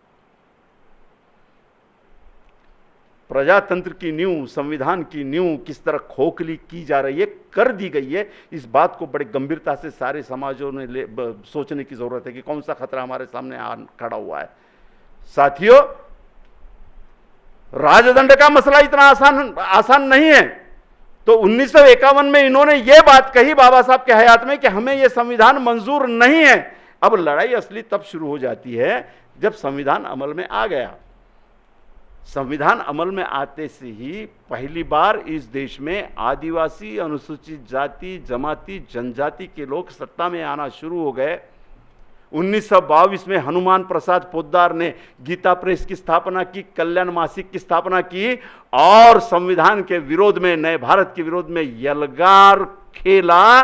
और आपको ताज्जुब होना चाहिए कि पहले ही स्ट्रोक में गीता प्रेस में 17 लाख कॉपियां गीता की निकाली। प्रोडक्शन कॉस्ट था अगर 1 रुपया तो बाटी 10 पैसे में, और अभी तक 27 करोड़ कॉपियां प्रोडक्शन कॉस्ट से भी 60, 70, 80% कम में, कई जगह मुफ्त में ये बांट चुके हैं। और हनुमान प्रसाद पोद्दार अपने भाषणों में कहते थे कि छुआछूत और अस्पृश्यता ईश्वर निर्मित है, वर्ण व्यवस्था ईश्वर निर्मित है। और गीता प्रेस का उद्घाटन गुरु गोलवलकर ने किया और गीता प्रेस को फाइनेंसर कांग्रेस के महामहिम पंडित, क्या नाम था उनका, बता रहा हूं आपको, पंडित मदन मोहन मालवीय इसके फाइनेंसर थे। समझना कितना बड़ा जाल है। पंडित मदन मोहन मालवीय इसके फाइनेंसर थे और इनके बहुत अच्छे संबंध सरदार वल्लभ भाई पटेल से थे, राष्ट्रपति राजेंद्र प्रसाद से थे। और जब भारत की पहली संसद बैठी, 200 पंडितों का आरती उतारकर उनके पैरों का तीर्थ पीकर राष्ट्रपति राजेंद्र प्रसाद राष्ट्रपति के पद पर बैठे हैं। संविधान के सामने चैलेंजेस उसकी निर्मित के समय से ही है, पैदा होने से पहले यह विरोध है। अब सवाल यह है कि भारत में जो प्रच्छन्न युद्ध छेड़ दिया गया है उसे हम कैसे निपटेंगे। 2024 हमारे सामने है। कर्नाटक में एक हमने अच्छा उदाहरण दिया है कि जो लोग संविधान के विरोध में हैं उनको हम सत्ता से बाहर रखने में कामयाब हो गए हैं। किस पार्टी की सत्ता बैठी वो इंपॉर्टेंट मेरे लिए ज्यादा नहीं है, ज्यादा यह है कि जो लोग संविधान के खिलाफ स्पष्ट काम कर रहे हैं हम उनको हटाने में एक जगह कामयाब हुए, एक संदेश दिए हैं कि ऐसी धर्मांधता आपकी नहीं चलेगी, ये देश जमहूरियत से चलता है, हम एक संदेश देने में कामयाब हुए हैं। क्या किया है इन्होंने? आपके शक्ति के 4 स्रोत है, एक राजनीतिक शक्ति, दूसरी औद्योगिक शक्ति जो व्यापार के माध्यम से आती है, तीसरी प्रशासनिक शक्ति और चौथी शक्ति है शिक्षा की शक्ति। शिक्षा की शक्ति को मनुस्मृति पर आधारित कर दिया है। मैं कोल्हापुर में गया था, हम और ताहिरा कोल्हापुर में गए थे। भाषण से पहले एनडी पाटिल ट्रस्ट ने भाषण लिया था। मैंने कहा कि भाई मेरा बूट खराब हो गया, मुझे चप्पल लेनी है अच्छी कोल्हापुरी, तो चलिए बोले। चमार के दुकान में ले गए। कौन था मालिक उसका? एमटेक हुआ इंजीनियर, बराबर है तर, एमटेक हुआ इंजीनियर जो चमार फैमिली से आता है, वो दुकान चला रहा था। मैंने कहा कि नौकरी नहीं मिली। नहीं बोले, मैं एक कंपनी में अच्छे पोस्ट पे था। मैं बोला फिर? नहीं बोले, अभी जो मुद्रा लोन आया उसमें मुझे बाकायदा लोगों ने आकर बताया। फिर मैंने देखा कि ये है कौन, देखा जाए तो मुझे जो तस्वीरें लगी थी समझ में आ गया कि ये आरएसएस के लाइन में मिल गया है। गंभीर बात बता रहा हूं। मैंने छोड़ दी बोले वो नौकरी और एक फैक्ट्री बनाई। फैक्ट्री को मुझे आराम से लोन मिल गया, आराम से मुझे प्रोडक्टिविटी के लिए जगह दे दी गई। मेरा जो प्रोडक्ट है वो देश में ही नहीं विदेश में भी बिकता है और कम से कम 12 से 13 लोग मेरे यहाँ पे काम करते हैं। बोला 12 से 13 लोग कौन है? तो बोले सब मेरे जाति के भाई है, क्योंकि ये काम तो मेरे जाति के लोग ही अच्छा कर सकते हैं। तो मेरे फैक्ट्री में जूते चप्पलें क्वालिटी वाइज बनती है, मैंने ट्रेडमार्क बना लिया है। मैंने सोचा कि किस तरह एक इंजीनियर को चमार से जुड़े हुए व्यवसाय में वापस भेज दिया, किस तरह 14 लोगों को उसी व्यवसाय में स्थापित कर दिया और ब्राह्मणवाद ने अपने लिए प्रशासन का रास्ता 100% रिजर्व कर लिया। क्या ग्लोबलाइज आइडिया है उनके पास में। कितने खतरनाक आइडिया है कि नई शिक्षा योजना में आप जिस जाति के हो उस जाति का अच्छे से अच्छा व्यवहार आपको सिखाया जाएगा, प्रशिक्षण दिया जाएगा, पैसा दिया जाएगा। आपका बिजनेस केवल देश में नहीं विदेश में भी कैसे जाए इसके लिए भी हम हाथ बार लगाएंगे, अपनी पायरी छोड़ने का नहीं। आपली पायरी सोडायची नाही। मनुस्मृतीनं जाती व्यवसायाच्या पुढं जायचं नाही। मनुस्मृतीने जात व्यवस्था के जाति व्यवसाय के बाहर जाने का नहीं। ये कह दिया है तुझे क्या चाहिए हम देते हैं, जात व्यवसाय के बाहर जाने का नहीं। आधुनिक मनुवाद इस तरह से वे संविधान के माध्यम से ही ला रहे हैं। अब हमारा सारे हिंदू, मुसलमान, बौद्ध, सिख, ईसाई, हिंदू में भी वो जो मनुवाद से पीड़ित है उनके लिए कह रहे हैं हमें संविधान को बचाना है। तो आने वाले समय में सबसे पहले राजनीतिक शक्ति इनसे छीननी होगी, वरना 2014 से लेकर जिस तरह से संविधान प्रदत्त स्वायत्त संस्थाओं का गला घोट दिया गया, क्या आपने सोचा था इस देश में सामाजिक संदेश देने का आधार था फिल्म? मदर इंडिया से लेकर अन्ना भाऊ साठे के पिक्चर देख लीजिए, मध्यकाल के सारे फिल्म देख लीजिए, नीरू फुले से लेकर तो अच्छे अच्छे ओमपुरी से लेकर जितने भी कलाकार आए उनकी फिल्में देख लीजिए। एक संदेश देने का काम, व्यवस्था के विरोध में भी खड़ा होने का काम फिल्में किया करती थी। कश्मीर फाइल्स, कर्नाटक फाइल्स, ये व्यवस्था के हस्तक बनकर देश को ध्रुवीकरण में ले जाने के लिए काम कर रहे हैं। अभी 12 फिल्म ला रहे हैं, अभी टीपू सुल्तान पे ला रहे हैं, अभी तमिलनाडु फाइल्स लाने की घोषणा कर दी है। क्या कर रहे हैं ये लोग? ऐसे में आपकी और हमारी सबकी जिम्मेदारी ये है कि ऐसी ताकतों से शक्ति छीने। सबसे पहले शक्ति छीनना है। अगर शक्ति छीनेंगे तो हम लोग संविधान को बचाने में कामयाब हो जाएंगे, वरना बहुत बड़ा संकट है। नौकरियां बंद है, नौकरियों की भर्ती होगी ऐसा हमें नहीं लगता। बैकलॉग वैसे की वैसे है। मुसलमानों को मार्जिनलाइज कर दिया गया है। मुसलमान डरे हुए भी हैं और मुसलमान कोई उलझन नहीं चाहते, ये भी मैं आपको बता रहा हूं, क्योंकि मैं उस समाज का हिस्सा हूं, क्योंकि मैं उस समाज का सभासद हूं। मैं उनकी मानसिकता को महसूस करता हूं, रोज उसमें जीता हूं। अभी गुजरात में जो चुनाव हुए थे उसमें 46 सीटों पर मुसलमानों ने भर भरा के वोट दे दिया इनको और कहा कि जाओ सियासत में। हमने जब वहां पर पूछा, वहां पे सर्वे किया, वहां की मालूमात ली, तो इतना सिंपल जवाब दिया उन्होंने, साहब 63 साल तक धर्मनिरपेक्षता के नाम से जिनको हमने सियासत दी थी उनके ज़माने में इतने दंगे हुए कि हमें वहाँ पर भी रिश्वत देकर दंगे के बाद में हम ही आरोपी बनकर जो कुछ बचा खुचा है वो लगाकर जमानत लेनी पड़ती थी। धर्मनिरपेक्षता के नाम से जिन लोगों को राज सौंपा उन्होंने 63 साल में ये बदहाली की, तो अब तो डायरेक्ट हमला करने वाले सत्ता में आए हैं, अभी उनको सत्ता दे दी तो वो कुछ नहीं करते, बोलते हैं कि मियाँ जहाँ है वहीं पर अपना ठोक पीट करते रहे, लेकिन जाते जाते पूछ लेता है और मियाँ कैसे क्या हो, सलाम। जीने के लिए कम से कम इतना तो मिल रहा है, बेमौत मरने से बेहतर इतना तो मिल रहा है। ये देखो, ये साइकोलॉजिकल इफेक्ट डालने में वो जो कामयाब हुए हैं, इस बात को भी गंभीरता से समझना पड़ेगा। अभी नया शिक्षा नीति में ईसाइयों पे हमले शुरू हो गए, संविधान प्रदत्त सारे संस्थाओं को खत्म किया जा रहा है। सबसे ज्यादा जगह जो है वो ईसाई मशीनरियों के पास में है। इनका टारगेट क्या है? आपके नागपुर में, ताजाबाद में एक्वायर कर ली गई जमीन, क्या हो रहा है वहां पर? सौंदर्यीकरण हो गया, 500 बेड का हॉस्पिटल आ रहा है और मल्टीप्लेक्स कॉम्प्लेक्स आ रहा है। कौन है इसके मालिक? आप जानते हो, जिनका बर्थडे था उनके सारे साथी है। आप समझ लेना, ईसाइयों की कमेटी हुई थी, मैं उसमें गया था, नितिन सरदार थे, बोले दूसरा हमला हम पर है। ईसाई मशीनरियों को खत्म करने के लिए कंपलसरी मराठी पढ़ाने का कंपल्सेशन कर दिया गया है कि ईसाई मशीनरी को अब जितने भी स्कूल है उसमें मराठी कंपलसरी पढ़ाना ही पड़ेगा। अगर मराठी नहीं पढ़ाते हो तो आपको परमिशन नहीं, आपके स्कूलें बंद कर दो। वो कहते हैं कि हमारा बिजनेस ही एजुकेशन है और इंग्लिश का एजुकेशन देना अच्छा, यही हमारी बिजनेस की असली बैठक है। अगर हम कंपलसरी यहां पर मराठी पढ़ाना शुरू कर देंगे तो बच्चा हमारे पास में क्यों आएगा, वो तो यहां से जाएगा। और दूसरी बात, ये लोग जितनी जगह चर्च के पास में है उनके पुराने दस्तावेज मांग रहे हैं,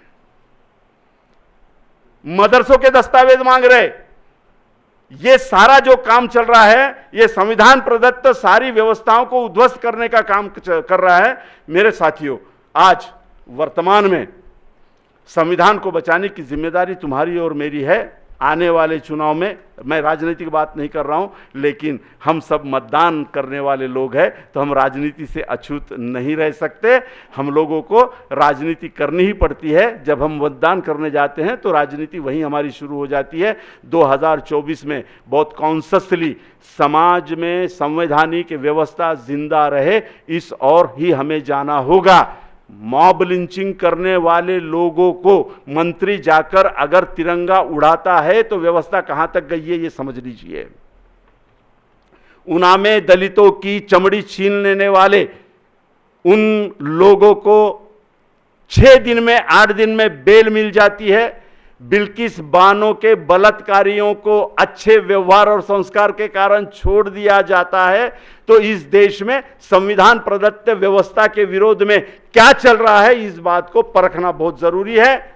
मुसलमानों से मैं हमेशा आह्वान करता हूं कि आप जिस तरह से खोबरागढ़े साहब और उनका समाज संविधान पर चर्चाएं ले रहा है, अब मदरसों में, मस्जिदों में, मुसलमानों के इदारों में, चर्च में, गुरुद्वारों में, सिखों की संस्थाओं में, बोहरा खोजा समाज की संस्थाओं में, आदिवासियों के गोटुल में, बंजाराओं के गोटुल में संविधान पर चर्चा होनी चाहिए, संविधान पर परिसंवाद होना चाहिए और संविधान को बचाने के लिए हम सब लोगों ने इकट्ठा आना चाहिए। मैंने जो आलेख लिया उस आलेख को मैंने अपनी किताब में सविस्तर लिखा है।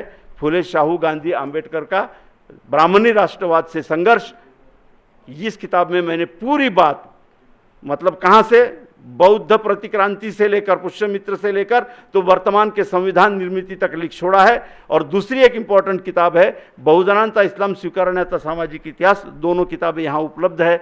मैं चाहता हूं कि आप लोग वो खरीदे। 400 रुपये का सेट है लेकिन 300 में मिलेगा। इसमें एक बात हुई थी, मैं 2 मिनट लेना चाहूँगा, कि गांधी का नाम डालने के बाद में काफ़ी ऑब्जेक्शंस मेरे पास तक पहुँचे कि साहब फुले शाहू आंबेडकर तो ठीक है, लेकिन आपने गांधी कैसे डाला, वो ब्राह्मणी राष्ट्रवाद के विरोध में कैसे थे? तो मैंने कहा कि आपने पढ़ी किताब, तो बोले नहीं। तो मैं बोला यार ऐसी मत पूछ लीजिए कीजिए नहीं, ये कॉमन स्टेटमेंट है कि गांधी ने हमारा दुश्मन, हमारा शत्रु। थोड़ा सा आइडियोलॉजिकली आगे चलिए, थोड़ा सा आइडियोलॉजिकली कुछ हम इम्प्रूव हो सकते हैं क्या देखिए, बहुसंख्यकों के गणितों के तरफ बढ़ सकते हैं क्या देखिए। जब ब्राह्मणवाद अपने मोहन भागवत से मौलाना इलियास के पास जाकर ये कहलवा लेता है कि तुम्हारा और हमारा डीएनए एक है, यही कहा ना मौलाना इलियास के पास जाकर मोहन भागवत जी ने यही कहा ना कि हमारा तुम्हारा डीएनए एक है। हमने कहा कि धर्म व्यवस्था को चाहने वालों का डीएनए एक हो सकता है, लेकिन तुम्हारा डीएनए संविधान को चाहने वाले लोगों से नहीं मिलता, हमारा डीएनए अलग है, हमारा डीएनए अलग है, तुम्हारा अलग हो सकता है। गांधी जी की महत्ता ये है, बाबा साहब और गांधी जी का विरोध वैचारिक था ही था, उसमें कोई मतभेद नहीं है, लेकिन गांधी जी की हत्या करने से पहले नथुराम ने क्या कहा उसे जरा समझ लीजिए, उसे भी तो पढ़ना होगा। नथुराम ने ये कहा है, उसका स्टेटमेंट पढ़ लीजिए, न्यायालय में दिया हुआ उसका पूरा क्या पूरा स्टेटमेंट है, वो भी ढंग से पढ़ लीजिए। गोलवलकर ने उस हत्या के बाद में क्या लिखा था उसे भी पढ़ लीजिए। वो साफ कहते हैं कि जिस हिंदू राष्ट्र की तरफ हम बढ़ रहे थे उसको बर्बाद करने का काम गांधी ने किया। जिस स्वराज्य की मांग हम कर रहे थे वो स्वराज तिलक बोल रहा था कि हमारा स्वराज्य है स्वराज्य आमचे है, हमारा है, इसमें दूसरे की हिस्सेदारी नहीं। गांधी ने नमक का आंदोलन खड़ा करके, मजदूरों का आंदोलन खड़ा करके, नील का आंदोलन खड़ा करके कॉमन मजदूर को, 18 पगड़ जाति के आदमी को स्वराज्य के आंदोलन में ला लिया। ये उसने सबसे बड़ी गलती की, ये सारा उल्लेख मर्डर करने वाले लोगों ने कहा है। और दूसरी आखिरी बात कहता हूं कि स्वराज्य हिंद में आरएसएस पर हमला करते हुए गांधी ने कहा है कि आरएसएस का हिंसक राम इस देश के लिए सबसे खतरनाक है।